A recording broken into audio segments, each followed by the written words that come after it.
color of your skin or maybe the clothes you have on. So I feel that the society will give the woman, I really feel society will give the woman a harder fight than the man. 1938 is the time of the uprising. Is anyone else looking at clothing from Africa and the African diaspora in any critical thinking, critical discourse type of way? You know, we're not really talking about fashion business. We're not really talking about the making of clothes. We really want to talk about the critical diagnostic of Black people engaging with dress. Is anyone else doing that? Racism in Italian fashion. So could you start there explaining what is it? It's quite different. Italian fashions intends representation of a new mixed society on the cover of magazine, an advertising campaign, and on catwalk does not correspond in the least to the real Black minority presence in their local workforce. We are completely lacking in concrete decision-making or work-related rules. These are the position to which invisible Black Italians are not granted access. On the contrary, our physical images are in great demand and are widely exploited for promotional purposes.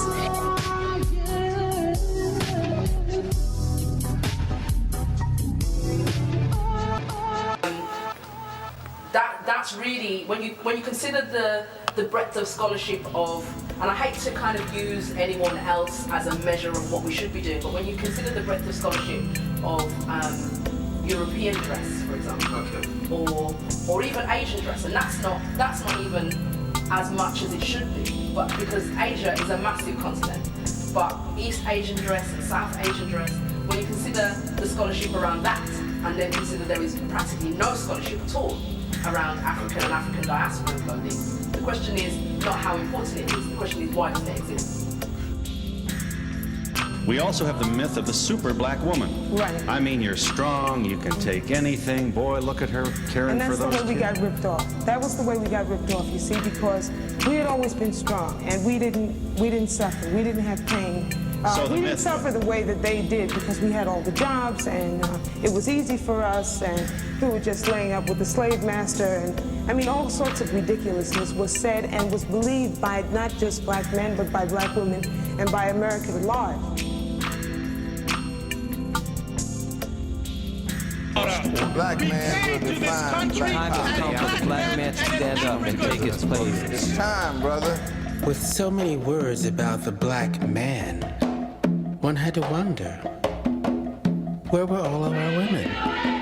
And what of their redemption? When we said Black is beautiful in the late 60s, that meant the Black man is beautiful. There is this tendency now to want to constantly rehabilitate the Black man as patriarch. And I have problems with positing that as the goal of the community. Yes, I struggle with and for my brother. I speak with and for my brother. But I think my brother has an equal responsibility to speak with and for me. For me. Color of your skin or maybe the clothes you have on. So I feel that the society will give the woman, I really feel society will give the woman a harder fight than the man. 1938 is the time of the uprising. Is anyone else looking at clothing from Africa and the African diaspora in any critical thinking, critical discourse type of way? You know, we're not really talking. Peace, y'all. Welcome to our second Salon series for the I Support Black Women campaign. Before we go any further and we start with introductions and a land acknowledgement, we want to take time to remember what kind of day, right, we're experiencing. Today it's the 1-year anniversary since George Floyd was taken from us, right?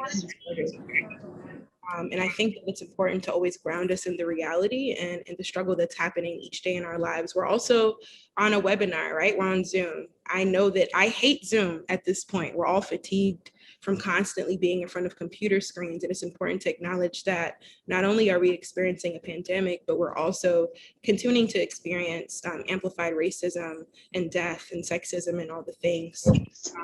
It's also important or not just as, but even more important, to center the conversation around Breonna Taylor, right? And 2 months prior, before George Floyd was murdered and taken from us, she was in her bed and was sleeping and also was murdered by the police.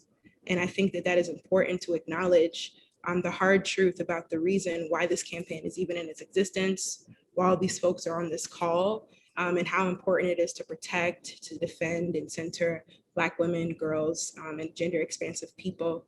So before we start, I want to ask folks to take about at least 30 seconds to just be in serious intention and reflection around the ways that folks are moving through death, moving through the pandemic, moving through police violence, state-sanctioned violence, and also interpersonal violence. Before we get into our really dope conversation around fashion, arts, and culture, it's important to center us in the reality. So I'm gonna ask folks to take a second to acknowledge them.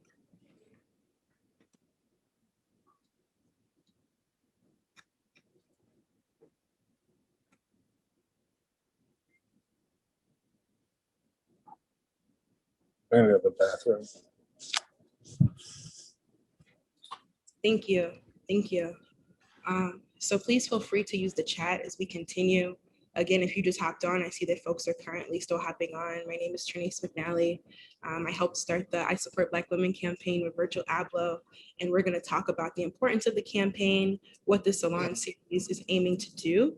And before we do that, I'm gonna bring Jaimee Swift on, who's the Executive Director of Black Women Radicals, to ground us in a land acknowledgement and to talk about our fundraiser to start the School for Black Feminist Politics. Jaimee?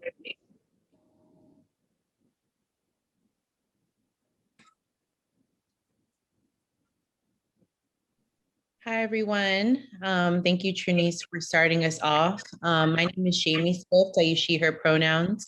And like Trinice said, I'm the Executive Director of Black Women Radicals. I'm super happy that everyone's here from all over to engage with the second Salon within the I Support Black Women campaign, curated by the wonderful and beautiful Trinice McNally and Virgil Abloh. And so before we get started with the discussion, I just wanted to make sure we're grounding the conversation and acknowledging our Indigenous comrades and community. And I think it's important to have a land acknowledgement. So I'm located in Washington, D.C. on Piscataway land, and I just feel free to use the chat as well to, say and acknowledge what land you're on and to stand in solidarity with our Indigenous comrades around the world. And so next up, I would like to also say, this is a safe space, right? We do not accept any racism, sexism, misogynoir, transphobia, ableism. This is a conversation rooted and grounded in a radical Black feminist political perspective, right? And while we're talking about fashion, arts, and culture, we respect the various people, backgrounds that are attending our conversation. So I also would like to just say quickly some community acknowledgements as we have this discussion, right? And so for our panelists and for our audience, we will do our best to give a content warning. And, different things trigger us at different times, and we can't prevent, triggering, but we will try to warn you and practice agency and disengage, and you can disengage if you so choose. So some community agreements we can agree to are use I statements, make sure to have impact over intention, be present and take space when you need it, remember your positionality, be aware of yours and others' experiences, identities, privileges, and oppressions, and how they can impact how we all show up. Lessons leave, stories stay, and we will take comfort in silence when it happens. So I just want to ground that in our conversation. And also, lastly, I knew I was going to do this, but the campaign, I Support Black Women campaign, also supports a fundraiser for the School for Black Feminist Politics, which is the Black feminist political education arm of Black Women Radicals. So if you don't mind supporting the fundraiser and just engaging in a dope conversation with some dope people, we're really excited. So Trinice, I'll pass it back to you. Awesome, y'all. So in lieu of time, I want to be able to bring Virgil on quickly to talk about the I Support Black Women campaign, why this is important to him and Off-White in this time. And then we're going to just move right into the conversation, kicking off with streetwear and solidarity. Yeah, no, thanks all for joining. Can everyone hear me? Yes. Yeah, no, it's a pleasure. Thank you, Jaimee and Trinice, for opening up this space. It's an honor to sort of, with intent, make this space funded by and sort of cleared out by yourself, Trinice, and our bond with centering this conversation at the forefront of this fashion industry. In our early conversations, we mentioned that it's important that our community comes together around this idea of making fashion have a voice. And I think it's eloquent that this topic is the centered topic of today. And I'm excited to sort of welcome an esteemed panel of fashion designers and activists to come together to foster conversation, to see how we can move together in the future. So with that, I'm excited for today's talk, and I'm excited for this future, this type of conversation led together by both of us, sort of bringing communities together. Thank you, Virgil. And we're really just gonna hop in, y'all, for the sake of time, because some of our panelists need to shift into other meetings and into other locations. So I just want to preface that this is a fishbowl conversation where we are separating two sessions into streetwear and solidarity, and then moving into spirituality and culture. And for the first salon, we're gonna have Melody Ehsani, Brianna Gibson, and also Keri Gray in conversation about streetwear and solidarity. And I want to kick off my first question. So asking folks to get on video as we move right in. Also, please remember that because this is a fishbowl conversation, we will be in conversation together, and then you will have the opportunity as participants and audience members to ask us questions.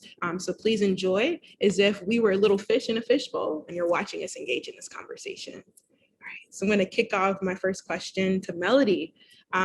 What does it mean to be one of the few prominent women of color working in streetwear right now? Hi, Trinice. Hi, everybody. It's such an honor to be here. Wow, it's such a big question. I think that well, first of all, I never thought I'd be here. I don't think it was ever a goal of mine. But it does make sense in a lot of ways. I don't think I've ever really viewed having my brand as reinventing fashion in any way, but rather introducing a new voice. And as I've gone through my journey, the more pressing thing under the umbrella of empowerment has been how our women and people of color factored in into an industry that has never factored us in a real and meaningful way. So it's difficult, it's very much going up against a lot of inertia and challenging status quos and, looking at everything and questioning everything. I think as you say that, it's making me want to ask, the second question is what inspires you to create the way you do, and following that up with Keri and Brianna about what inspires your work as activists and as organizers. I'm sorry, can you say the last part again? I'm also just posing a part of the question to the organizers in terms of what also inspires them to do the work they do. Oh, okay. Cool. Well, for me, I think it's always really been about, before I became a designer, I dropped out of law school, and I think that my focus and my passion has always been justice. I was born here, first generation, and I think from a really young age, I picked up on a lot of the injustices, especially sort of the construct of white supremacism. And as somebody that didn't really have a reflection of what I looked like around me, it was very black or white. I was like, well, and this is kid thinking. It was sort of like, where can I be where whiteness isn't the dominant thing? And I found my refuge sort of in Black people. And I think that in terms of inspiration goes, I think that I'm really inspired by people who see, who have vision, who aren't distorted, who are accountable, and and anything else that's truly authentic, including nature. Like, nature to me is the most authentic thing. It just does exactly what it was designed. Oops, sorry. I think that it does exactly what it was designed to do. Like, in its essence, it's pure and authentic. And I really enjoy real and authentic spaces and places and people and things. And I think that's where I draw my inspiration from the most. Thank you for that. Bree and Keri, what inspires you to do the work you do? I can start off. Hey, y'all. So my name is Brianna Gibson. I use they or she pronouns. And to start maybe with just a little bit about my work, I am the Director of Action Strategies and Programs at the Blackout Collective, which is an all-Black direct action training and service collective. So if you're like, what is direct action? You know, you see people protest, you see people in the streets, you see people shut things down, they lock things off, they say, you're not going to do this today, we're interrupting business as usual. That's what I teach people how to do. And then the service that we also offer is supporting folks where they need it in terms of direct action, right? So that is a piece of my work. And I came into this work as an organizer first and foremost, so organizing with my comrades towards Black liberation. So that's my work when I think of like, what am I even talking about I'm coming to, or what am I even being inspired around?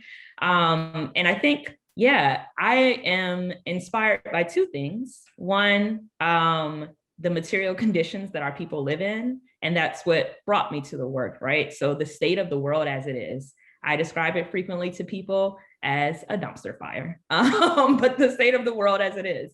I grew up kind of like Melody was just talking about, noticing all of the things around me that like, that's not right. That's not right. I see my people suffering here. I see other folks who might not readily be identified to me as my people, but who I feel a connection with suffering over there. And I know that it actually doesn't have anything to do with a series of individual choices, but that there's something larger at play here, right? So first, I'm inspired by the material conditions of everyone around me and knowing that it doesn't have to be that way. And it's not because of people's individual choices, it's because of systems that are intentionally set up in order to place some people at the top who are allowed to have everything that they need to both survive and thrive, while doing that at the expense of other people who are scraping by to survive. And some of them never even see what it looks like to thrive and be in their full joy and happiness and dignity and wellness as human beings.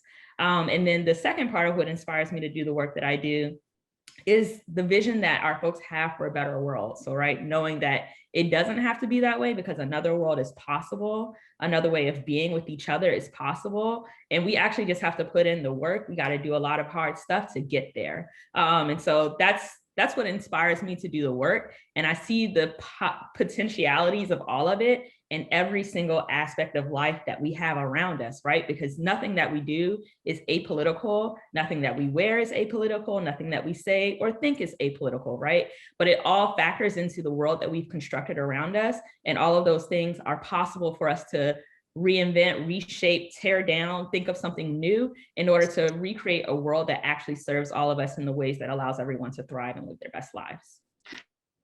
Come on, Bree. Keri, absolutely.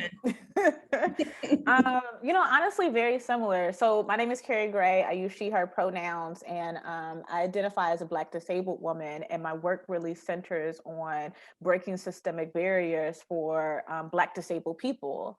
And to be clear, when I say disabled, people use a lot of different terminology and languages, identities. And for me, it's really about however you choose to define the experience of your body, whether that's some type of physical condition that may be going on, mental health, whatever the case may be, whether that's seasonal, temporary, or long-term and permanent. What does it mean to be included? What does it mean to not be stigmatized? What does it mean not to be, all those different things that just tend to happen across our society. It's like, nah, bruh, like I'm worth it, I'm talented, I'm amazing, and let's get it. And so for me, when I think about my inspiration and my passion behind this work, I also think about just loving, like at a very early age, Black people and our culture, the way that we talk, the way that we go about things, like all the stuff that just makes sense for us. And I rocked with it from a very, very young age. But then I also started to see some disparities. And I started to see, like, I'm learning in the school books about what it means to live on the other side of the railroad tracks. And I was like, yo, I literally live on the other side of the railroad tracks. And I'm over here like learning about the ways in which like Black people have been treated in the past. And then I'm sitting here witnessing and personally experiencing modern day discrimination and violence because of this identity of being Black, disabled, a woman, and all of the intersecting things that come with that. And it got to a point where it was just like, you want me to be quiet because I'm a woman, but I'm not. You want me to like, you know, do all of these different things. And I'm just like, but that's not who I am. And I'm seeing my people, my community also wrestle and struggle with these expectations, these limited resources, and this just lack of inclusivity. And so for me, it became necessary to be outspoken. It became necessary to, you know, fight against. And also it became very necessary to be grounded in a community of people who all felt the same way. I think witnessing how history has gone, witnessing and learning what has happened in our history, but also seeing the power of our elders and our ancestors empowered me. It made me think about like, what is your place in your position? Going back to what was described earlier about this vision for our future. What is my role? I'm gonna step into it. What do I need to grow? Where do I need to be challenged? Where do I need to stop prioritizing a certain type of Blackness, but saying everybody is going to get to that, get to this idea and these notions of liberation. So that's my inspiration. And I think that keeps me motivated because Lord knows it gets hard. No, thank you for that. It feels like you all are saying the same things, right? When we're talking about inclusion and what that actually means. And it feels like what you all are coming to the work with is like the understanding of injustice at the core, right? In your experiences, whether we're centering gender, whether it's centering orientation and class and ability, it feels like all of these things are bringing me to the next question, which is like, what is the future of Black access, right? And people of color access in this particular industry, and really thinking about fashion, arts, and culture, right? Because for me, I understand fashion as a tool and a vehicle, right? Every time I decide to put a particular item on, whether it's a piece of jewelry, it's a sneaker. And as a person that grew up working class who didn't have access to much, right? I still knew and understood that I was making choices consciously about what I was wearing, even when I wasn't thinking about it, right? That's why our session today is that everything you do is political. Specifically fashion is one of the only universal trends and customs and ways of creativity that bring all people together, right? So what are your hopes in terms of fashion, arts, and culture? Like, what do you all hope to see, given that, you know, Keri and Brianna, we're coming more from the organizing side, and Melody and Virgil are right in the fashion side and the thick of it, but also have other interests and backgrounds and commitments, right? Like, what is your hope in terms of access and the ways that fashion shifts to ensure that people of color, specifically women of color, get the access, the respect, and get the resources for our people to thrive? And you're like, that was a long ass question. So what's that was dope. I'm with it. I was receiving just in the question.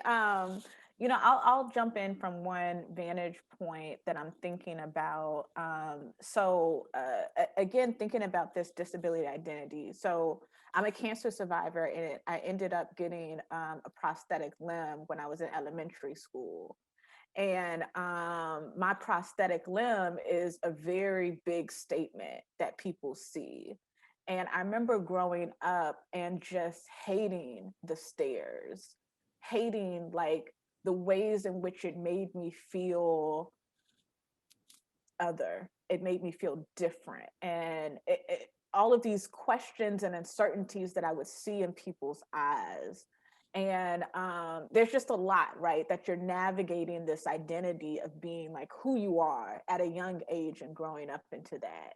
What I love about fashion, culture, all of these different things is it gives me the ability to make a statement about who I am in the midst of these inevitable stares and get people to see something of my perspective, right? So I talked about this prosthetic limb, and I would often wear it originally, and I would try to shape it to the best of my ability so that it would look as natural, as much of a quote unquote normal leg as possible.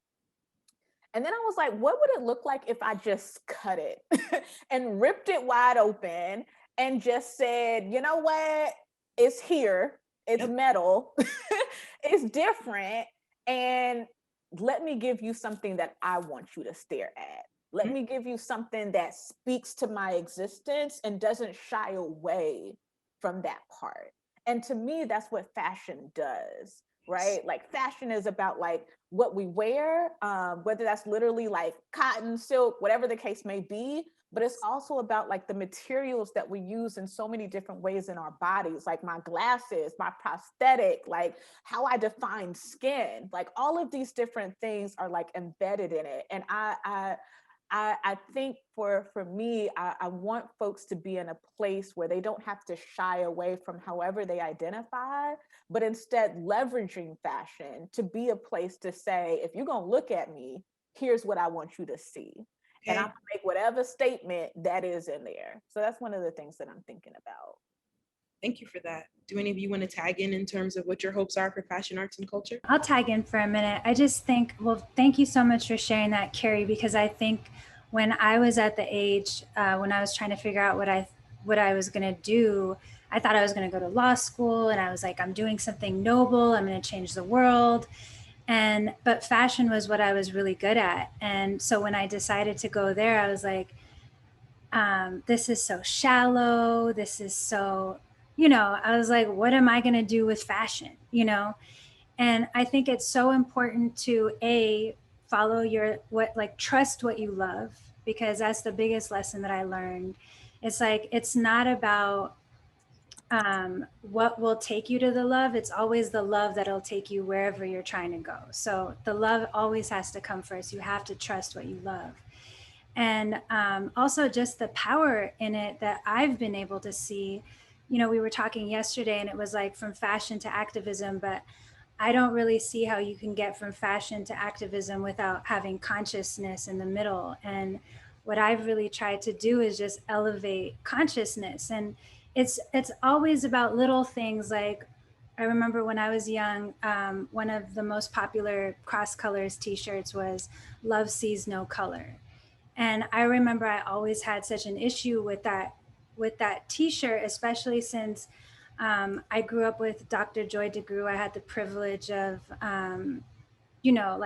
growing up under her as like a 10-year-old child and reading Post-Traumatic Slave Syndrome, which was insane at that age. But just thinking like, why does love see no color? Like, why shouldn't it see color? Like, I want you to see my color. I want you to love it. And I want you to acknowledge it. So, a couple of years ago, we flipped that shirt and we says, love sees all color. And it was amazing, the discourse that came out of that, like the conversations that came out of that. And it's always that little things are big things. It's just a t-shirt, like who cares? But it did inspire people to think about things differently and be like, yeah, why do I say that? Why do I say, I don't see color, or you could be purple, green, and yellow, and I would still love you. And it's like, well, there are no purple, green, and yellow people. So,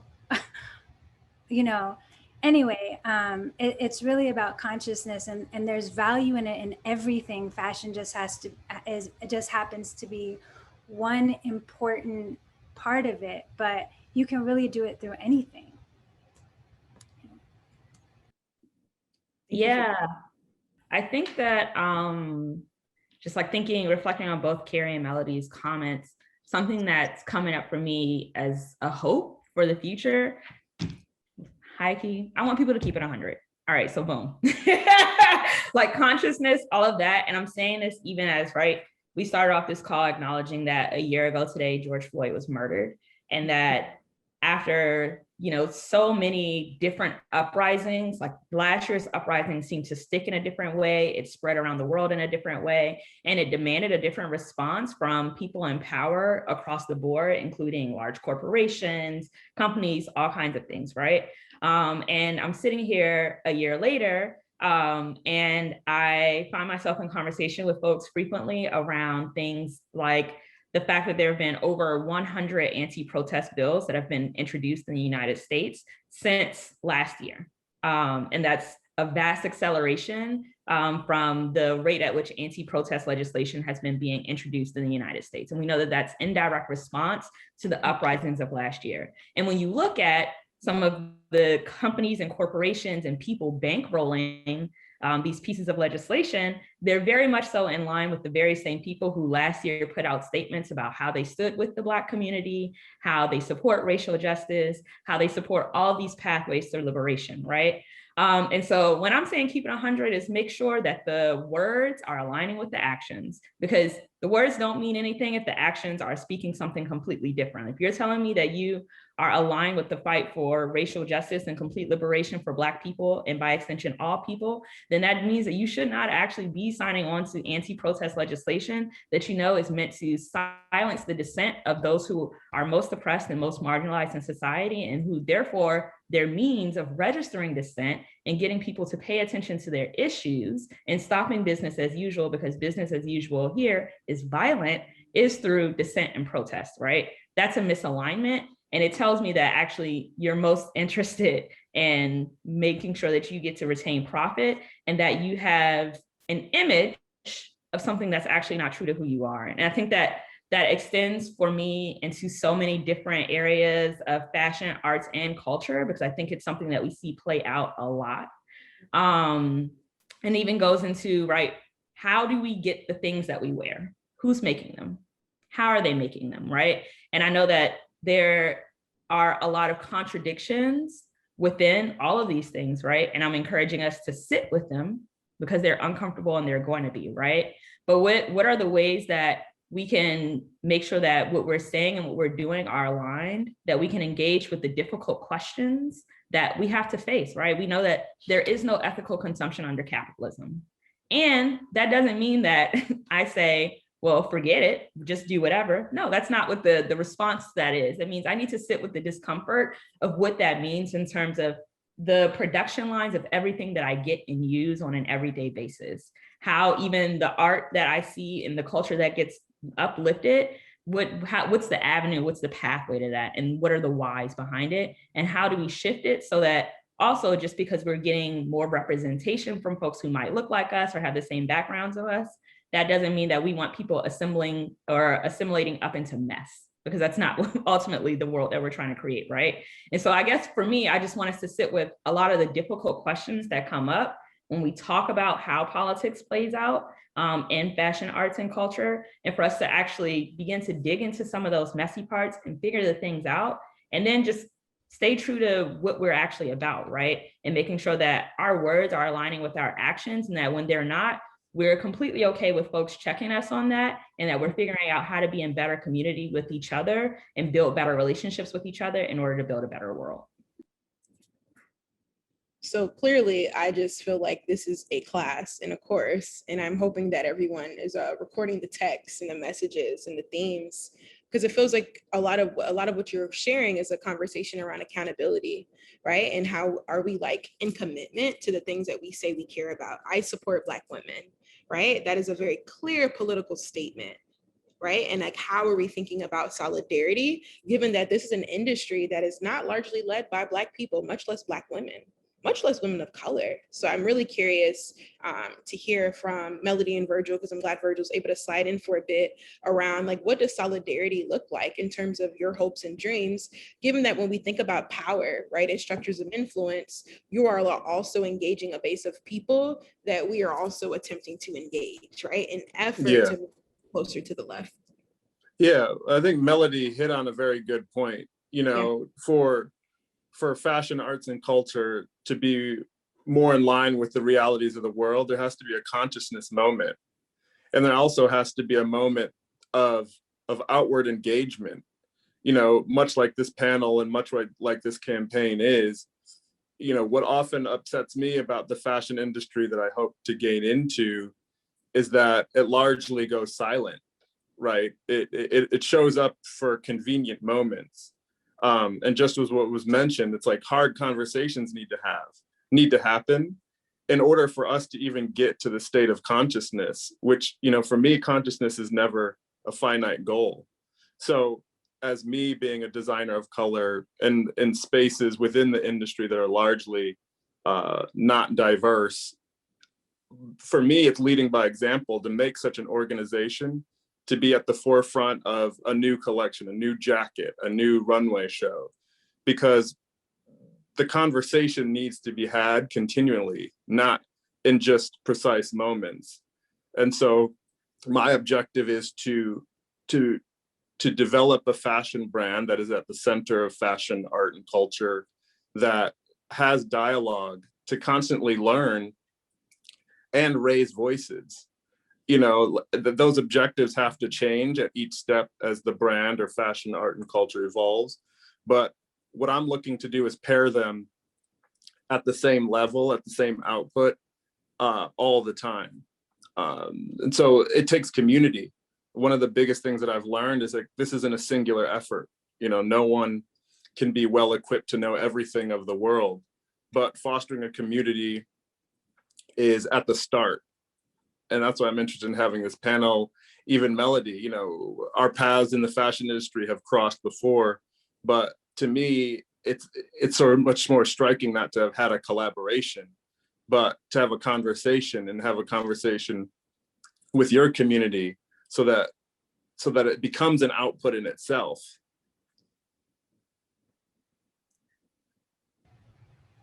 Yeah, I agree. I mean, I think Virgil really nailed it. I think that, you know, different people have different value systems. And for me, my objective has never been about the object. It's never been about acquiring anything. It's always been in the relationship. And it's been about building a community. The only reason why I even agreed, I worked in retail my entire life. Like I was in the mall since I could be, and I hated it. And so I was like, I'm never opening a store. And the only reason why I agreed to open a store was because I saw it as an opportunity for it to moonlight as like a community center. And that's what we did from jump. You know, we would have speaker series and we would encourage people to come and have these kinds of conversations and bring people that I was fortunate enough to have access to that people didn't necessarily have access to, or maybe they didn't know about, like Saul Williams or Janaea Khan, or, you know, or we would, you know, screen films that we thought were important and bring the director, and, or talk about, you know, what to do with wealth if you have it, because a lot of us don't come from generational wealth. We're first generations where, I know I'm the first person in my family's history to really make money, and I don't know what to do with it, and or how to invest it, or how to be smart about it. So, but the thing that I have been sort of struggling with is, because I do think transparency is really, really important across the board. Like who's sitting in the room when you're designing things, or who's designing things. And I think that became really apparent to me because I wanted to create a brand for all women. You know, I wanted something that all women could wear. I didn't want it to be a reflection of me and just my culture. So I've done that in terms of who I've hired, like who sits in my design room. And but there's got to be, I have to be better at being transparent about that, or even my production. You know, we've made a lot of effort. You know, my brand is 12 years old now. I could have made a lot more money if I wanted to, if it wasn't important to me about who I hired. You know, it's taken me this long because I've been very, very purposeful about the kind of people I hire. and who's in the room and who's creating things and who's doing what. And so, but the part that I struggle with is how do I make that transparent? You know, like there is no model for it. And so in a lot of ways, I have to be the model for myself. But to be honest, it's also kind of exhausting because I'm trying to do so much. I'm like, how do I also do this? So it's a very real thing. And I think that that's why I love having conversations like this, because I think everybody has a piece of this, or it's so nice to be connected with Virgil because I would love to know, you know, how he does it or what he does. And, you know, it's just really important to build these communities in meaningful ways. Thank you so much. I mean, the themes that I like are sticking out in my head when we think about solidarity and we're thinking about streetwear and how everything we do is political, right? And like just being really honest about how complicated it is to sit in contradictions, right? Like, how can we do more? And as we continue to do more, how do we extend ourselves? And for the sake of what, right? And at what cost if you're constantly extended? So who needs to sit at the table? What kind of people need to be here? How are we raising consciousness, which for us as organizers translates into political education, right? Which often happens like through canvassing, through being in conversation with folks that you're in community with, knocking on a door, standing at a bus stop, smoking a cigarette at the corner, whatever that thing is, right? That brings people into community is truly, for me, the basis of community organizing and really the basis for compassion and dignity, right? Like, how are we practicing humanity with each other and ensuring that we're not upholding and replicating the same bullshit that we say we're trying to dismantle by being in these conversations, right? We're like making sure that we're taking time to interrogate fashion and who sits at the table and what are we wearing and who made it and at what cost, right? And how are we showing up in this way? So I just want to say thank you for all of you for participating in this first section of the Salon series. Shout out to all of you. I'm hoping that folks are really getting clear about some things and interrogating other things. And I'm hoping that you keep the questions in your head, that you follow all of these people's socials. We dropped them, and like feel free to hit them up and ask them questions, utilize the text. But thank you to all of you. Thank you, Virgil, for still making it. And Melody, I know you have to go, but I can't wait for your speaker series to come back. I remember visiting your store a couple years ago and was like, I can't believe I'm at this store in this moment. So just thank you for all of your work. Shout out to you, Bree and Keri. And I'm going to transition into Indigo Mateo, y'all. We have a dope performance. So we're trying to give you the vibe, you know, as if we were in person, but we're not. But you're still going to get the vibe. So I want to introduce to you a really bomb culture worker, singer, and activist, Indigo Mateo. What's up, y'all? How are y'all doing? Thank you so much for having me. Thank you, Trinice. Thank you for all just contributing your brilliance to this conversation. Thanks, Virgil, Off-White, Black Women Radicals, Trinice, and Zion. I'm Indigo Mateo. I am honored to be here with you amazing Black women and creatives. It's, you know, leave it to Black women to make space for Black women. So thank you. This song is about getting everything you want. And I want every Black woman to get everything she or they want. I want our communities to get everything we want. I want us to have the audacity to ask for exactly what it is we want, we desire. So do we believe we can get it? Do we believe we're worth it? And to quote Keri from before, yes, I'm worth it. What do you want? Y'all hear that? I have everything I want. Everything I want, I have. Everything I want, I have. Everything I want. I get it, I get it, I get it. Wanna see my image, they don't wanna see me with it. That's why them bitches didn't let me in the bitch. They don't wanna see me win and get it, wanna see me finished. I stir it up, little dollar, fill your cup. It's the ball and throw it up. Hit me with a nunchuck when they got you fucked up. I don't waste time. Text me, boy, I don't wanna FaceTime. Out my way, unless you wanna do waste speeds. I don't wanna waste my high. Hit the molly, hit the what? Vodka, hit the bud. Do it sober, do it drunk. I don't really give a fuck. I get everything I want. I get everything I want. I get everything I want. I get everything I want. No, I have everything I want. I have everything I want. I have everything I want. I have everything. I get to cut the line because I'm special. Body, yaddy, yaddy, yaddy, face like Tessa Thompson. Maybe you want some, maybe you're handsome, and you're ransom. Hit the opera phantom. Pussy flow like Doja Cat. And I really want to know where my soldier's at. And I'm in command, so what's wrong with that? Don't want you, man. Yeah, I'm good off that. Sleeping on me, what the fuck is that?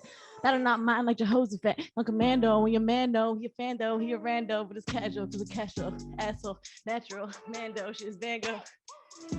Maya Angelou, I'm a drag on, you can drag on, smash shows canceled. Everything I want, I get, I get. Everything I want, I get. Everything I want, I get. Everything I want, no, I have. Everything I want. Yeah, yeah. Tired of being modest. That was so dishonest. That shit felt robotic. My shit is aquatic. Now you hooked like phonics, yeah. This is what you wanted, yeah. They call me exotic, yeah. That is so moronic, yeah. Stay silent, be quiet. I try, but I just don't buy it. Bullshit living in my head, rent free in the Camry, but I want the Bentley. See, I'm lying when I feel I can't be true. Dying underneath the Fenty too. Don't forget me, you my mentee. It affects me, I'm a blessing, and I've been in you.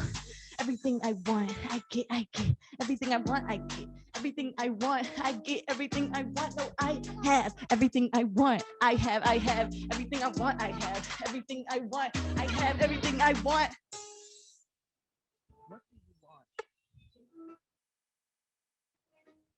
What do you want? Everything I want. Go and get everything that y'all want. Everything that y'all need. Thank y'all so much for letting me come share this space with y'all. I'm super honored. Again, I'm Indigo Mateo. And that is off my new album, coming soon. Thank you so much. I mean, like, that's the perfect transition into our next conversation, centering spirituality and culture. That's an affirmation, right? Like, I have everything I want. I have everything I need. Like, I'm enough. And I just really appreciate that transition, Indigo. Next, we are going to move into the final part of our Salon discussion, centering spirituality, culture, and fashion. And I have the honor of like being in a relationship with these 4 people and getting to call them friend and comrade. So I'm going to bring up Jaimee, Aja, Paris, and also JuJu. And we're going to kick off our first question. Again, this is a reminder that this is a fishbowl conversation, right? Like, we are the little fishies in the glass bowl, and you all are the people that hopefully feed us and clean our tank, right? You're the people that are watching this conversation, and hopefully you all are jotting down some questions that you have for us, but feel free just to enjoy the conversation, because right now it's going to feel like I'm just kicking it with my homies and we're just in conversation. And I'm hoping that you all get that same energy as well. So I'm going to kick off our first question to JuJu. JuJu Bay, how has African spirituality or diasporic traditions rather informed your politics and your creativity in your work and in your life? Thank you, Boo. Thank you for that question. Hi, everyone. My name is JuJu Bay. She or they pronouns is cool. I am the host of a Little JuJu podcast. I'm an educator around African and African diasporic spirituality, and also a psychic and a medium and a whole bunch of other things. But how it informs my politics, I think once I found ATR, African traditional religion, and ADR, African diasporic religion, I found a little bit more of myself because I was able to see examples of Black people, African people, throughout the diaspora resisting in spiritual ways that often led to revolution, rebellion, and also healing. So I think a lot of times when we look at the world and we see the messages that we get about what it means to be Black, it's often rooted in deficit, it's often rooted in lack. It's also rooted in having a lack of faith that things will get better. And so I was able to look to people who had faith, varying faiths from Christianity all the way to Ifa, which is a religion that I practice that comes from the Yoruba people of Nigeria. And through those traditions, we see how Black people have used faith as a way to heal. They have used faith as even insight to rebel or to resist. I think about Harriet Tubman, who had a dream about leaving, you know, and a dream about taking people with her. She said that message came to her from spirit, came to her from God. And so I'm really interested in always asking these questions. What does it look like for this work to be faith work? And I find that inspiration through my own faith, through the faith of other Black and African people around me. And that's what I get inspired by. And I think just moves all the way into my creativity. If I know that I'm worth something, if I know it's possible for me to be free, heal, dream, then I can create whatever the hell I want. I can be whatever the hell I want. The people around me can be whatever the hell that they want. Because I've seen it happen. I watch it happen every day. I see it in my own communities. I see the healing happening in real time. I'm a part of conversations that have never happened before. Like, that actually is the work. We're in the healing right now. Like, we're witnessing it in this very moment. And so that's very beautiful to me. So, and that inspires me to continue to show up fully as me. So yeah, that's how it has influenced me in my own creativity and self-worth. Thank you for that. And it feels like we're just in the spirit of affirmation, right? Lunar eclipse coming through, people dealing with all the retrograde things. But I'm really excited that all 4 of you are in this conversation with me, because all of you practice different traditions in your own ways, right? So I'm curious to hear from the rest of folks around, how do diasporic traditions impact and influence your work as folks that identify as feminists, or at least ascribe to the values? How does that inform your work and your practice? Hi, I'm Aja, she, her pronouns. So for me, first of all, yes, everything JuJu just said, amen, ditto. Or not ditto, but amen. And for me, so I identify as a Black radical Christian. I believe in a radical Black Christ. It's clear to me that Jesus Christ was persecuted for a lot of things, but first and foremost, in terms of just like the ways that he was persecuted, the ways that he was tracked, oppressed, ostracized. Is so much also about his Blackness, the way that the Blackness of Christ is like erased throughout history. I think so when talking about like fashion and the church, I think is actually really interesting, right? Because there are so many ways in which the church, and the Black church in particular, has bought into like very patriarchal, very like misogynist views on like how women in particular like should dress, what it means to be ready for church, right? And what it means, like, you know, don't have this out, don't have that out. And there are a lot of folks who have a lot of trauma from that. A lot of Black women who have felt like we couldn't show up as our full selves inside of church. And then there's also this other, so sort of on the other side of the spectrum, this way that for many Black women, especially, I think about like my aunties, I think about my mama, I think about just so many Black women I know who are churched, my grandmother, where that was also where you got like dressed up, right? Because you also were like, I'm giving God my best, right? Yeah. And so it meant you were gonna have the hat, it meant you were gonna have, like, you were gonna be dressed to the nines, you was gonna have your stockings on, you was gonna have the shoes match the hat, right? At my church, we even have like hat day, right? Where it's like, nah, bring your finest, right? Right?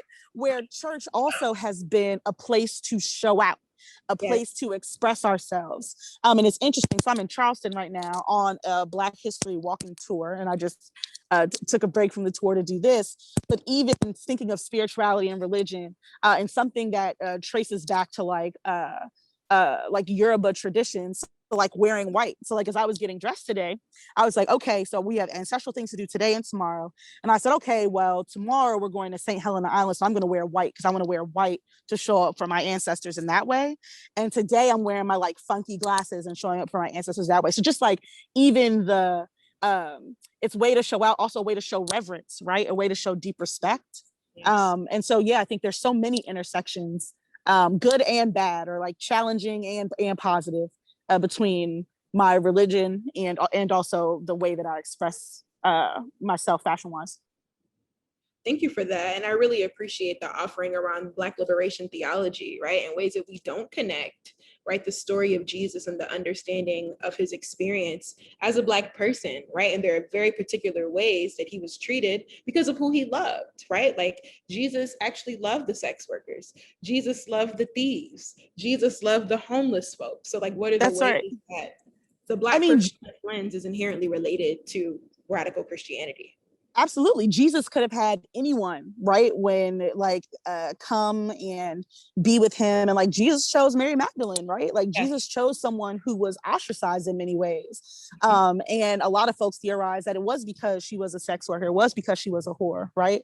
And so, but it was like, yeah, that was who he chose. He wasn't choosing, and Jesus was constantly choosing women in particular who were frowned upon and who were ostracized, right? Women who were single women with children, women who were poor as hell, right? Jesus was constantly, if you're looking at the parables and the stories, making choices that for me, I'm like, yeah, I feel like if we were having this conversation now, Jesus might identify as a Black feminist, right? Even though so many people bastardize his teachings in those stories. Thank you for that. Feel free to jump in, Jaimee and Paris. I see y'all over there.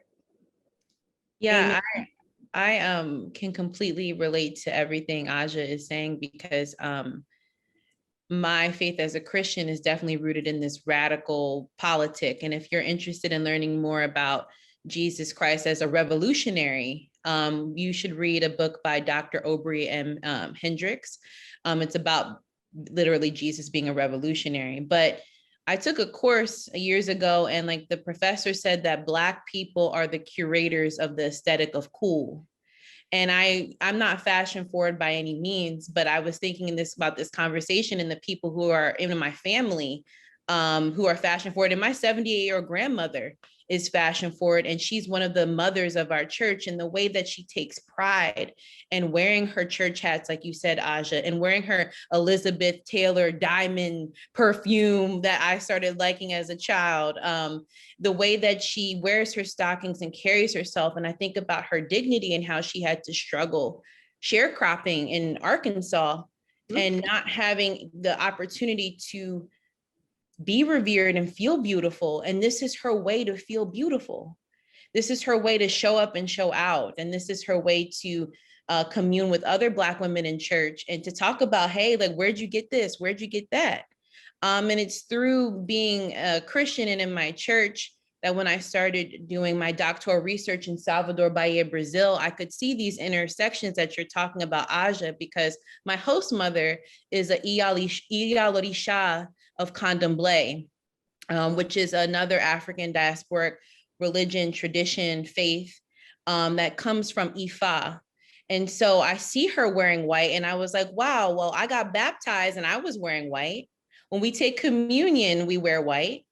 And I started to see how the connections between a Maiji Santo or Iyalorisha of Candomblé, a high priestess of Candomblé, connected to even the linguistics of Iyanifa, of Ifa, right? High priestess of Ifa. So like there's several different connections that we have in our respective faiths. And I think it's up to us to connect the dots and see how, spirituality and fashion all interconnect. We are the curators of the aesthetic of cool. We always have been, we always will be. Even when we talk about spirituality, we must interrogate that. So that's all I have to say. Shout out to my grandma, Mother Sawyer, Mother Barbara Sawyer. I love you, Grandma. Okay. Okay, Grandma. So good. That's great. Yeah. Shout out to the mothers of the church. Shout out so much. It's making me thinking about my grandma who would wear her, yes, it would be the furs and the hats and the this and the that. Church was nothing to play with. And it's interesting, right, that, churches can be incredible patriarchal spaces. And if we think about fashion as a place of a clapback and how Black women have used that space, there's a lot there to think about. So I'm thinking a lot, and y'all's comments are really excellent. So it's easy just to plug in here. I think about how sorry, y'all, my phone's ringing. Pardon that. the work that we do at Black Feminist Future is that we build altars to defend the lives of Black women, girls, and gender expansive people who we've lost to police violence. And the altar building started really as this frustration around who is in defense of us when we die, when we are murdered, who fills the streets, right? So while we're remembering today around George Floyd, Trinice, you also mentioned, we also must remember Breonna Taylor, right? And so we said, let's start building altars as a way to remember, for reverence. And these altar builds, like, you know, we as a team, we wear white, but folks come out from different religious traditions. We pour libations, we say prayers, we say people's names. We build altars as a way to honor them and to make a sweeter transition. They were taken from us, and also to situate them in a larger context with each other, right? It is this imagining of, we see you, we're sending you to this sacred space. We're also asking ancestors to hold you and to love you, right? And so we do different traditions when we do altars. We do, we bring some of the typical things that you bring for an altar. We bring, you know, things that are sweet. We bring alcohol, right? Something to please ancestors. Flowers. We bring things to represent the different elements of earth, fire, air, water. I'm like Captain Planet. I had to remember all of them.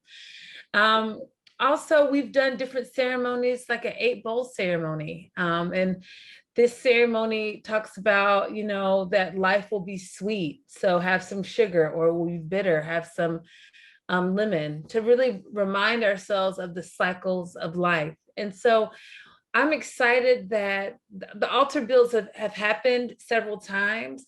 We've had people take place in building altars all over the country. And as a way for us to remember the spirit, the spirit of our work, that there is a spirit that we want to always remember it to infuse, and that resistance takes many shapes, as JuJu, you've mentioned as well. And I also just want to, you were mentioning Candomblé and going to Brazil, and I think that's, especially in Bahia, it's incredible to be in a place that is not Christian dominant. I mean, it's a Christian country, but where there are symbols of religious and spiritual figures that are apparent and are everywhere, just like the cross. And it's always so amazing to see that in other countries, because we do live in a Christian supremacist world where Christianity is seen as like the way, the truth, and the light. And, you know, I come from a church background too, but I'm excited around, as we are dealing with what we've been taught, we are also countering that with saying, I still have a spirit that I must tend to, and that there's not only one way to tend to the spirit. So yeah, I'll pass it back to you, Trinice. No, I really just appreciate the dialogue, and it's making me be super reflective about, you know, how we even got to this point. I remember the morning of the Defend Black Women March that Paris helped me lead. It was my homie JuJu that was at my house, right? That helped me prepare for this march that we had to do. And, you know, we stopped at our altars and we oiled our machetes and we prayed. And I mean, to be deeply rooted in the tradition of Ifa, it was super interesting to see the ways that Black people in particular are reclaiming spirituality in ways that feel good for us, right? And that may not be Ifa, that may not be Santeria, that could be Christianity, right? That could be this and it could be that. I think at the root and the reckoning that we have to come to is that to be a descendant of chattel slavery is to be inherently spiritual, right? And that relationship is necessary to have with your ancestors. For me, it's my ancestors and it's the Orisha, it's my Egbe, right? I understand that because of the relationships and because I know my destiny and my role in this tradition, that I have a responsibility And I'm really pushing people to check out a little JuJu Bay podcast, because one of JuJu's most recent episodes is about spirituality and liberation work, right? And like, what is the responsibility here? Hearing Paris talk about Black feminist futures and the altar builds, that's a staple in this country. People are building altars that probably are now getting divinations because Paris started to do that in Atlanta, right? People are actually getting closer to having political framing and understandings and values because people like Aja are in conversation about sex, safety, consent, and pleasure, right? So how do I get to show up as all these things all the time? And it's like, you have to, because we've always done it, right? That's actually who Black people are. Everything has always sat in contradiction and complexity. And this idea around being conservative is really white supremacist, y'all. That's actually not who people of color are. That's not who Indigenous people are. That's not who African people are. So I just really appreciate all the ways that we're bringing in the many different realms of spirituality as all of us, right, sitting on this panel that are descendants of chattel slavery, right, that do have the parents and the grandparents and the great-grandparents that were sharecroppers, that were owned by people. I think just it's important to complicate this relationship about fashion, arts, and culture, because merely the cotton on your backs came because our ancestors bled, right? The rum you drink came because of the sugar cane in the Caribbean. So I'm just really appreciating all of how important this conversation is and what conversations we need to have, because there are folks in the industry that also practice, right, many different diasporic traditions. And that has always played a role in their success, but also in their commitment. So before we transition, I just had to take time to acknowledge like the breadth of the ways that people are reclaiming spirituality. And if you don't identify as an African person or a Black person, your people have something too, right? And the thing that you should be doing is making sure whatever it is that your people have is rooted in liberation and in humanity and in dignity, right? Because if those are the things that it's not centered around, then we're actually not gonna win, because I'm clear that it's not just gonna take Black people, right, to ensure that we're free. So I'm gonna transition and ask this question to Aja.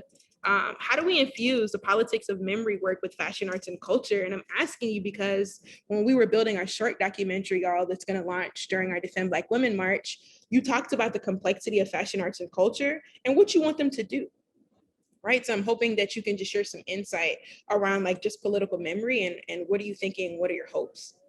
Yeah, so I'll also say like I've always been a person who I guess has thought about the ways that fashion, like the things that I put on, got to like where what am I trying to say? Where a lot of my autonomy was wrapped up in how I presented myself. I haven't always been fat, but I've been fat most of my adult life.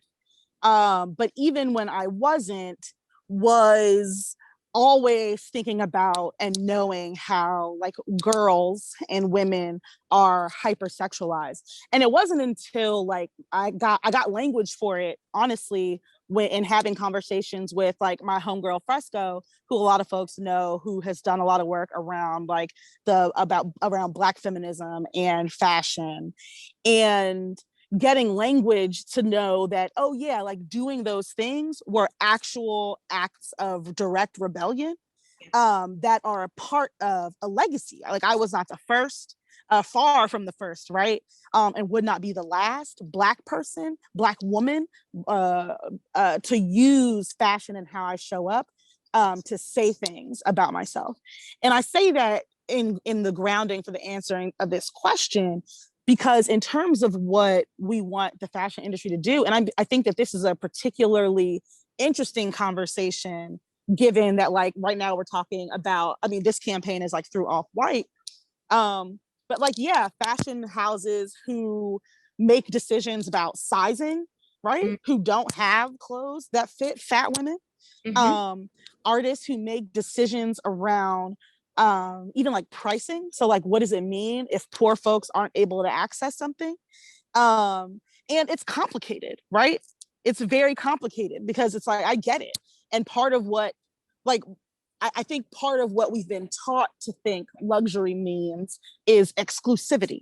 And exclusivity in a way that isn't like, oh, this is like some insider, like Black shit, but honestly, often exclusivity in a way that excludes mostly lower income Black people and pushes I guess Black people who are benefiting more from capitalism, like folks who are making a lot of money, closer to sort of like white supremacist culture that says like, oh yeah, getting money at the expense of other people is like what we should aspire to, and is how we should move. And fashion is no different than any other industry in that it has benefited from, it has benefited and continue to perpetuate this idea of an in-group and an out-group, that the in-group gets to have like high fashion luxury clothes, and the out-groups like fat folks, disabled folks, poor folks don't get access to that. And I'm curious how fashion labels like Off-White, like other like Black designers see themselves as folks, you know, who are party to that system, who are participating in that. And what does moving against it look like? So if we're saying I support Black women and you don't support fat Black disabled women, well then do you support women? Right? I would say no, right? I would say no, not or not yet. Right? And none of it is finite. I think that in terms of what I think fashion brands should do, especially Black ones, is being in that inquiry, being in that place of introspection and saying like, how am I? Is supporting Black women just me tweeting it? Or is how is my work? How is my life's work? How is my craft? How is my artistry also showing and proving all the time that I support and I defend Black women? Thank you for that, Aja. And it's leading me to the next question for Paris in terms of why is it important that we honor historical Black leaders, activists, organizers, specifically marginalized Black women and gender expansive people in fashion? Because I think we all forget, like when we're seeing these posters and these really dope photos of like Ella Baker and her wingtip sunglasses, right? Or we see Fanny in her A-line dress, right? Or we see like just different Black women who have always led with this certain grace. Like style was also at the core of that, right? And as style was happening, so was violence, right? And so was pain, and so was suffering. So why do you think it's important that we continue to amplify those voices in particular? Because I know a lot of the work that happens at Black Feminist Futures as well is around political education, right? My first Black feminist school was at Black Feminist Futures.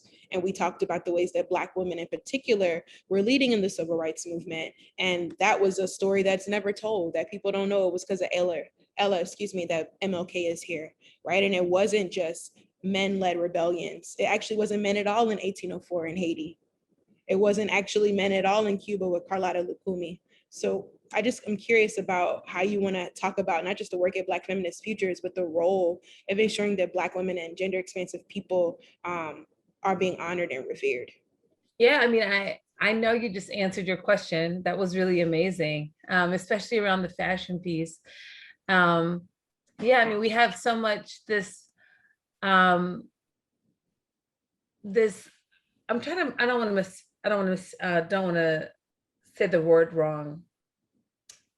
Basically, we have these icons of movement. Like you actually can see Malcolm X's glasses, right? Yes. Or Black Panther beret or leather jacket. You can see Angela Davis's afro, right? Like you can see, like you can just actually see it. You can see Martin Luther King in a suit. You can like you mentioned the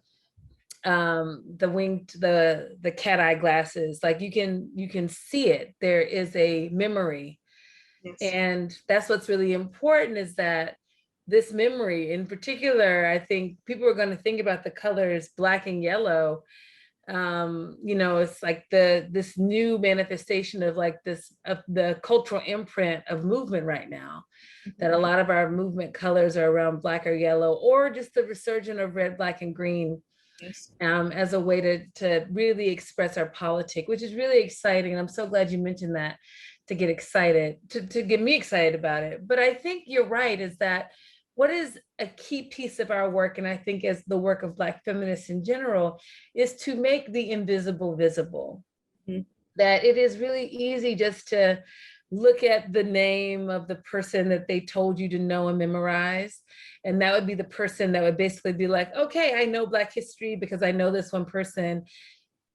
But instead, right, we know that behind anybody, there's all these other folks who have woven the story, who have made it possible, that wrote the speeches, that did the logistics, who took care of the babies, who did the strategy, all of this other work. So what is so important around Black feminisms is that, right? Is that, you know, in this work, and some people are like, you know, feminisms, I don't really fuck with it because it's white women. But I'm like, you know, that's so unfortunate. I don't even think about them, right? So I'm like, Gloria Steinem, I think I told someone recently, like, Gloria Steinem, she's not my lineage. I don't count her, right? Like, Barbara Smith is my lineage. And so when people start to say, like, who do I think about? Who do I start listing as those who are like the prototype for the Black feminist work that I'm creating? It is not the folks who oftentimes become like the face of the movements. It's those who, in particular, have a track record of work, accountability, whose, you know, canon and work really are, like, continue to feed not only myself, but movement.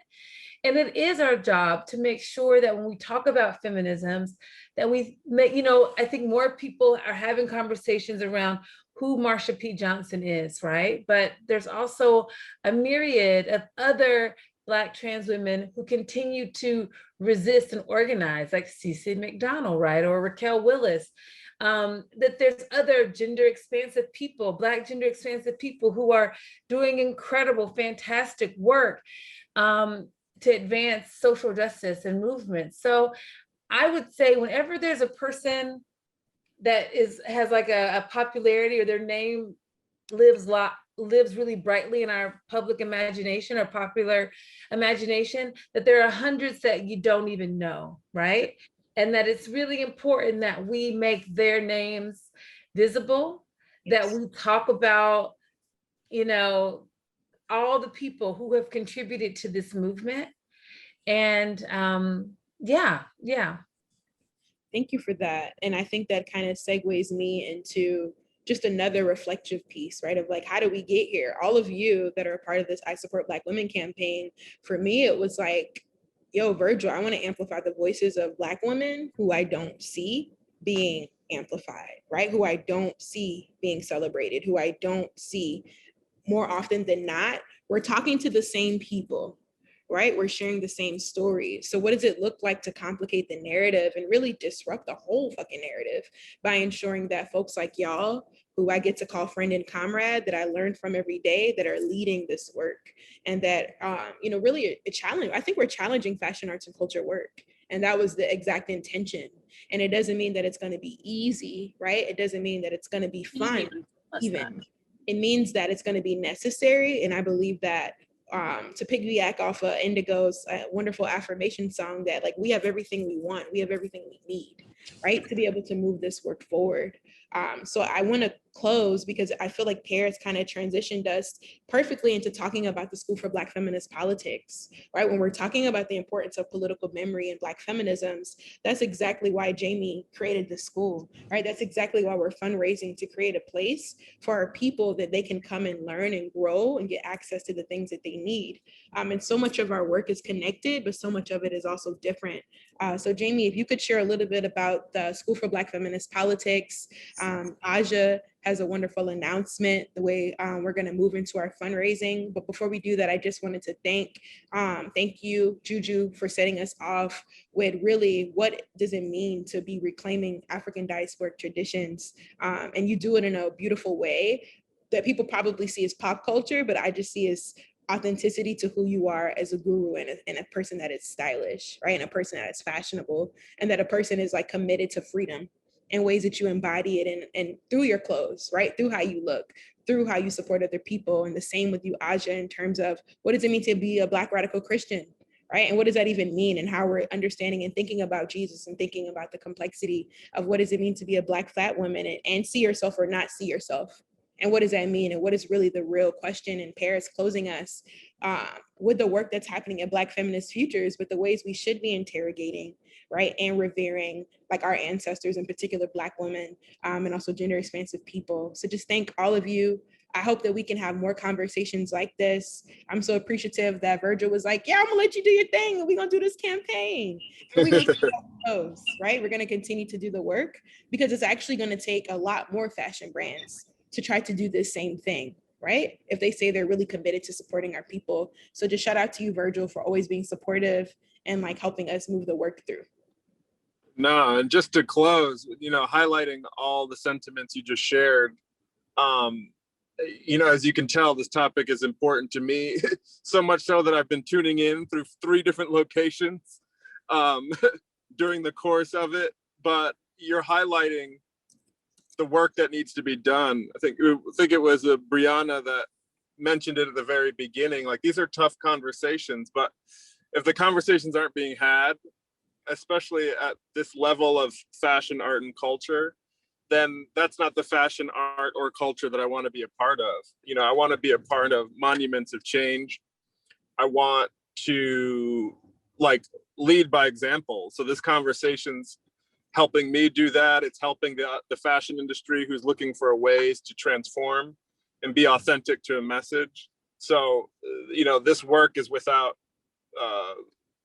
strong evidence and artifact about how a brand or how a person, ultimately brands are made of people, how the thinking can shift and we can represent more authentic messages. So appreciate everyone's time and contribution and energy. Thank you, and definitely shout out, if you just jumped into the first panel, to Melody for being here and being really honest and transparent about how your work is complicated and what you're committed to, and Keri and Brianna pretty much dragging us per usual through political education and honest conversations. So grateful to call y'all comrade and friend. Jaimee? Yes. So once again, just really thankful and grateful to be here. Shout out to everyone on both panels.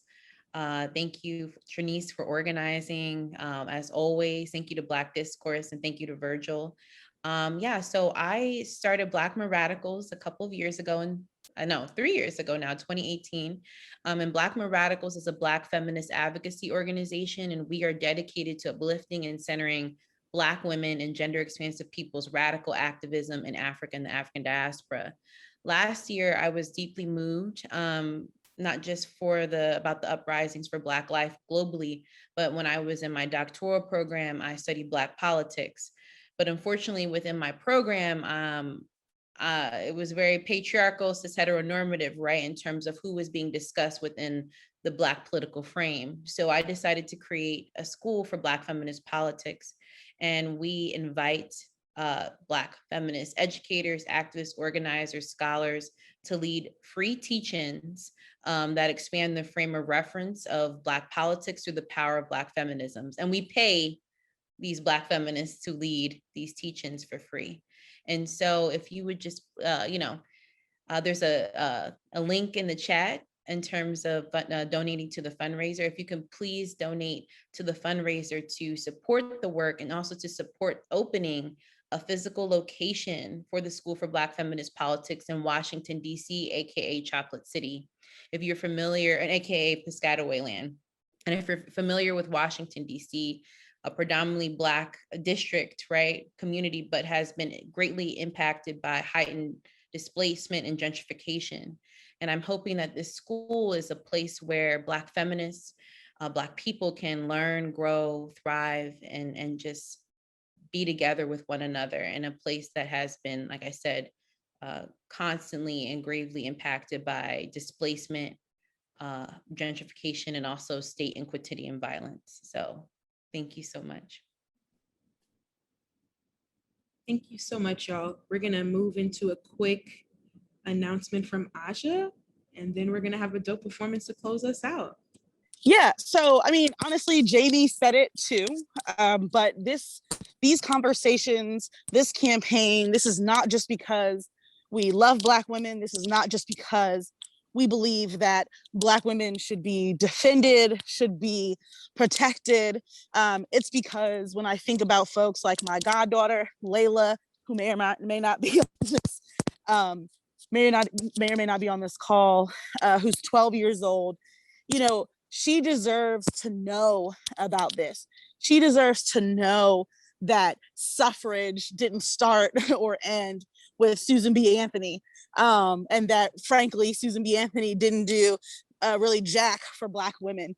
And she deserves to learn that from other Black women, other Black gender expansive people who really deeply believe in the power of knowing our histories. And so when I say, and when Jaimee says, and when Virgil says, and when Trinice says, donate to this campaign, when I tell you I have donated to this campaign, it is out of a deep belief, one, that the only way, like, we are gonna be the people who bring that reality to fruition. And then two, it's just the reality that, like, we're looking for a brick and mortar space in what, as Jaimee said, is a place where Black folks are experiencing a ton of displacement. And we deserve a space. We deserve a stronghold in the city that isn't just like, yeah, we're here, but also is saying we are training up and raising up other Black radical feminists. And you should be a part of that. You should want to be a part of that. And so this push for donations, you know, donate what you can. Tell 5 people, right? If you can commit to telling 5 people, drop that shit in the chat. Say it, affirm it, right? Let it be seen. Let us be proud of bringing this to fruition, of bringing this to life. Yeah, because don't just talk about it, be about it. Thank you so much, Aja. And just to piggyback, Trinice, I just got word that we can now greenlight the Converse portion of the auction to highlight the donation platform. So I think, you know, just as we're affirming the sort of ambition and ways to amplify the message, that's some piece that we wanted to include as part of this campaign. And we're going to activate it in a fresh and fly way about how supporting this initiative can be done with style and grace. So that's a piece just to announce as we're sitting here together. Thank you for that. Actually, I'm like, oh, that's a wonderful update. It seems like folks also have some questions for you and Melody. The first question that folks have for you, Virgil, is what level of access do you think Black and Brown people have today in fashion?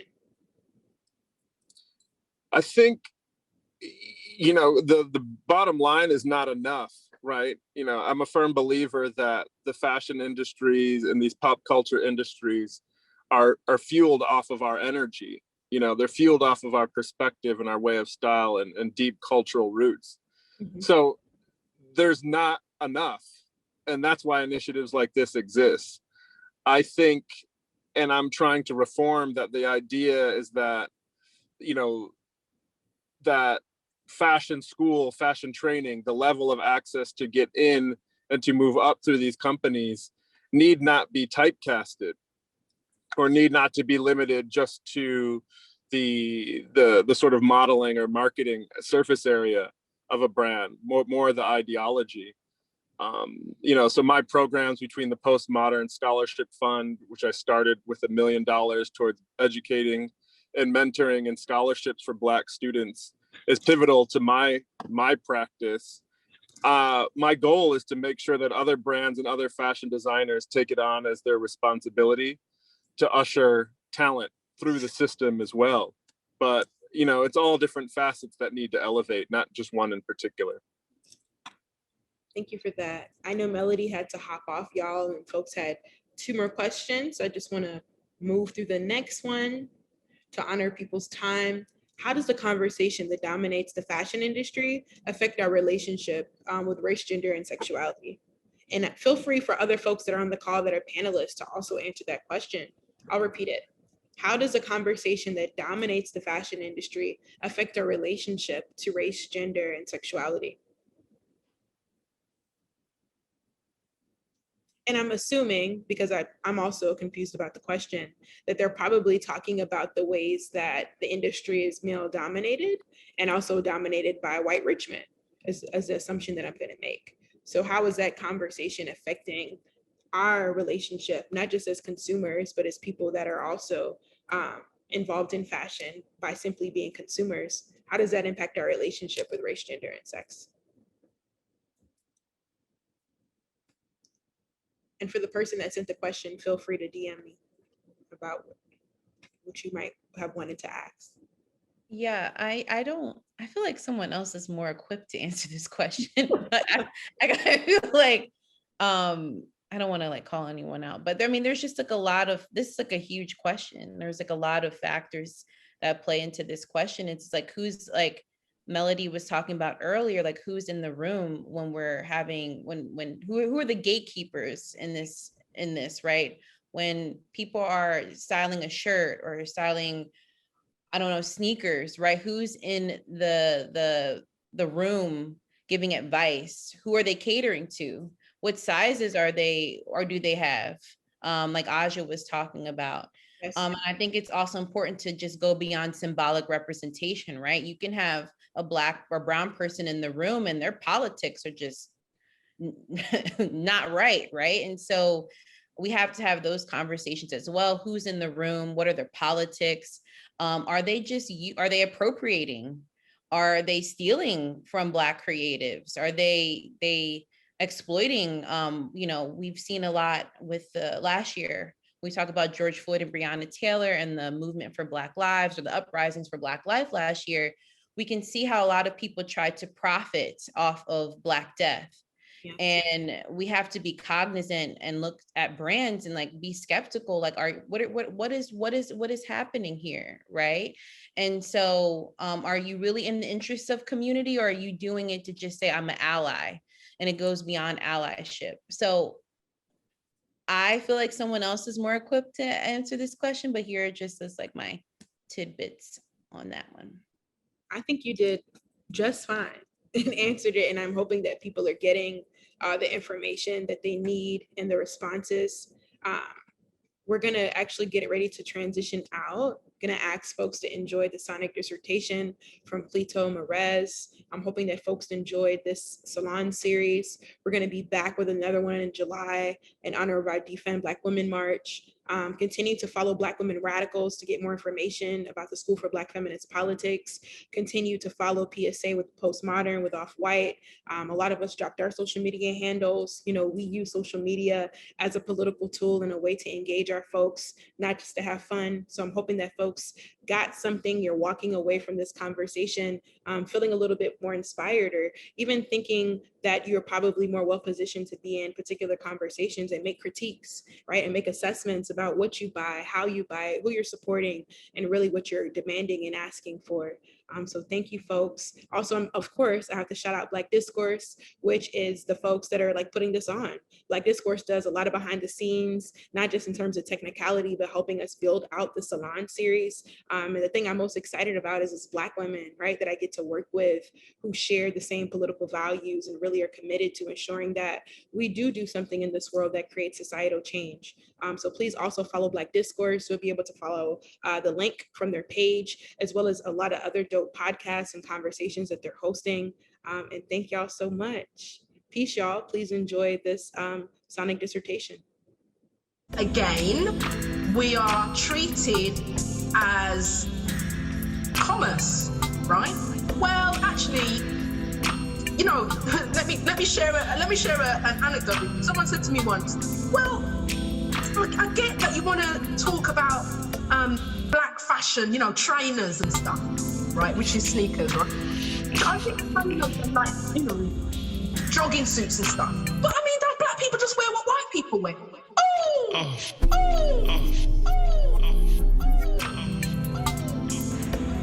There was no law that said that you should dress this way or you shouldn't dress this way. And as a woman and a woman of Africa, I know how to dress, I know what to wear. Whatever I wear must be representing me as the African woman You know, I must be able to identify with whatever I wear. Now, there is a number of names that people forget of women that fight strongly on behalf of the workers. You have people like Adina Earl, Una Marston, these people that either take to the books and write articles for the Gleaner, like Una Marston, or people like Earl who would fight and start a labor union, actually start a labor union. Amy Jakes Garvey, for example, she founded the UNIA here in Jamaica in 1914-15, as far back as then. So there are women who were in the forefront of the Black redemption battle.